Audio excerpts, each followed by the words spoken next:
রহমান রহিম আল্লাহ তাআলার নামে। কোন বিষয় সম্পর্কে তারা একে অপরকে জিজ্ঞেস করছে?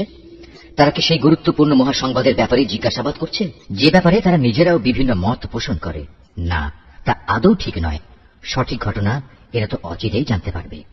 আবারও তোমরা শুনে রাখো, কিয়ামত আসবেই এবং অতি সত্বরেই তারা এ সম্পর্কে জানতে পারবে। তোমরা কি আমার সৃষ্টি কৌশল সম্পর্কে ভেবে দেখনি? আমি কি এই ভূমিকে বিছানার মতো করে তৈরি করে রাখিনি? ভূমিকে স্থির রাখার জন্য আমি কি পাহাড় সমূহকে এর গায়ে পেরেকের মতো গেড়ে রাখিনি?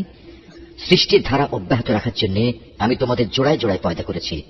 তোমাদের ঘুমকে আমি শান্তির উপকরণ বানিয়েছি। আমি রাতকে তোমাদের জন্য আবরণ করে দিয়েছি। তার পাশাপাশি দিনগুলোকে জীবিকা অর্জনের জন্য আলোক উজ্জ্বল করে রেখেছি। আমি তোমাদের উপর 7টি মজবুত আসমান বানিয়েছি। এতে স্থাপন করেছি একটি প্রজ্জ্বল বাতি।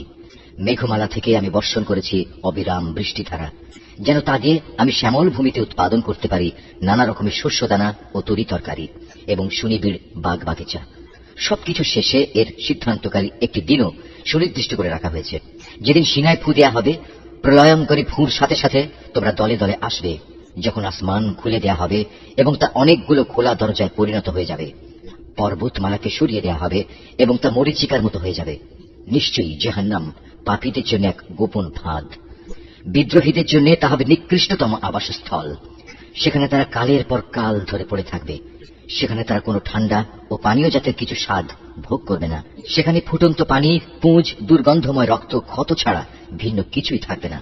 এ হচ্ছে তাদের যথাযথ প্রতিফল, কারণ এরা হিসাব নিকাশের দিন থেকে কিছুই আশা করেনি, বরং তারা আমার নিদর্শনসমূহকে মিথ্যা প্রতিপন্ন করেছে।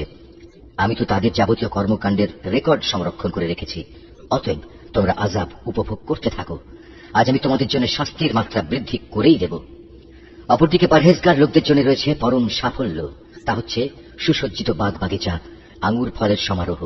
আরো রয়েছে পূর্ণ যৌবনা সমবয়সী সুন্দরী তরুণী এবং উপচে পড়া পান পাত্র। এখানে তারা কোনো বাজে কথা ও মিথ্যা শুনতে পাবে না। তোমার মালিকের তরফ থেকে এটা হচ্ছে তাদের জন্য যথাযথ পুরস্কার। এই পুরস্কার তাঁর, যিনি আসমান সমূহ, জমিন ও এদের উভয়ের মাঝখানে যা কিছু আছে তার মালিক দয়াময় আল্লাহ তাআলা।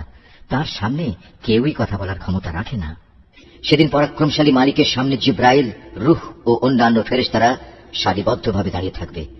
করুণাময় আল্লাহ তাআলা যাদের অনুমতি দেবেন, তারা ছাড়া সেদিন অন্য কেউই কথা বলতে পারবে না, এবং সে অনুমতিপ্রাপ্ত ব্যক্তিও যখন বলবে তখন সঠিক কথাই বলবে। এদিনটি সত্য, তাই কেউ ইচ্ছা করলে এখনো নিজের মালিকের কাছে নিজের জন্য একটা আশ্রয় খুঁজে নিতে পারে। আমি আসন্ন আযাব সম্পর্কে তোমাদের সতর্ক করে দিলাম। সেদিন মানুষ দেখতে পাবে তার হাত দুটি এদিনের জন্য কি কি জিনিস পাঠিয়েছে। এদিনকে অস্বীকারী ব্যক্তি তখন বলে উঠবে, ঠিক এমনই এক জীবনের জন্য হায়, কত ভালো হতো যদি মানুষ না হয়ে আমি আজ